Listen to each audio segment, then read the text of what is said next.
Hey, what's going on, guys? Brandon with Tales Fine Smoke Cooking. Welcome back in. Today we're going to be making some roasted butternut squash.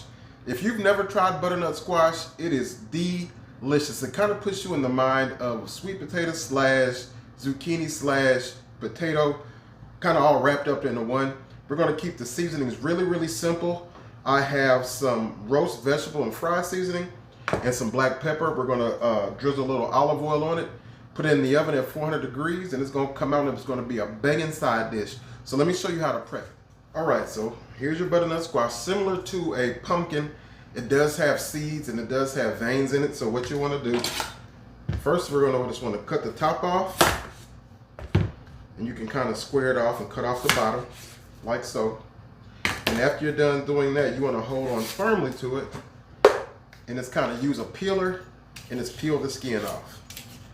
Now, some people do eat the skin. I guess it's possible that you can eat it. Look at me just making a mess all over the place. But I'm not going to, so I'm just going to peel it similar to you would a potato or anything else like that. All right, guys, so we've got our butternut squash all cleaned up and peeled. So there's a couple ways you can do this. The first way is you can just cut them into medallions like we're doing here. Clean out the insides and you can roast these into nice wedges or nice medallions. Or you can just cut them down like we're going to do here. You still have to clean out the insides and just bust them down into cubes and roast them into smaller bite-sized pieces. That's the route we're going to do today. Now you have seeds and everything at the bottom of your butternut squash, but once you get up toward the top, it's going to be a solid piece all the way through.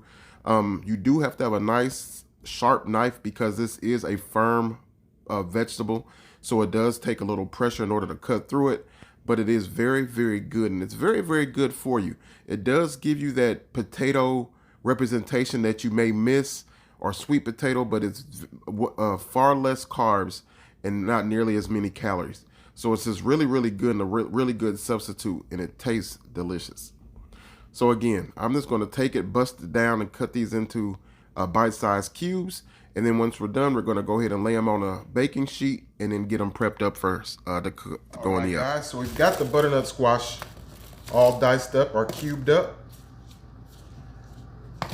Try to go 1 by 1 inch cubes. Some are a little bigger, some are a little bit smaller, but you get the gist. So all you want to do is, we're keeping it super simple. Got some avocado oil we're going to drizzle over the top. I said we're going to season them with some of this roasted vegetable and fry seasoning. Now, if you just had salt, pepper, garlic, paprika, you could definitely do it that way. I saw this seasoning in Ross, so decided to give it a whirl. And then we're going to go with some black pepper as well. Once you get it seasoned, let's go ahead and get everything a nice toss to make sure that all the potatoes are coated well. And this is going to go to a 400-degree oven for about an hour, or until they're to the desired tenderness that you want. So go ahead and season them up. Keep it real simple. You don't need to add anything else to them. No onions, no bell peppers or anything like that. Just some oil, seasoning, and pepper. And into the oven they're going to go. So we're going to put them in, and I'll see you guys back here in a minute. Alright, family, here's our butternut squash. It looks amazing. So I left it in the oven for about 50 minutes. We just want to take your fork and make sure that it's fork tender, see how it feels. Some of the pieces are still just a little too tight for my taste. So if you can, just go through, give everything a nice little toss here. Make sure nothing is sticking. Rotate it around a little bit. Smells awesome. It looks delicious, but just a little bit longer.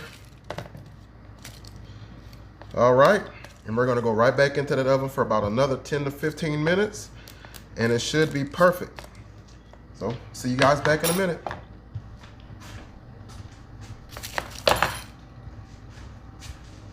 All right, guys, it's been another 15 minutes on this butternut squash. It looks amazing. Let's go ahead and check it. Nice and tender, just the way you want it. So this is perfect. Just gonna go ahead and transfer it to a serving dish, let it cool. But it's just that simple, guys. Nice, perfect oven roasted butternut squash. Can't beat it out. Let's get a taste.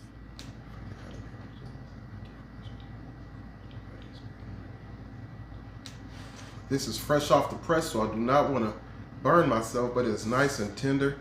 Smells delicious. That seasoning smells really, really good on it. I like how it has the nice roasted bits on the edges. That's the way it should be.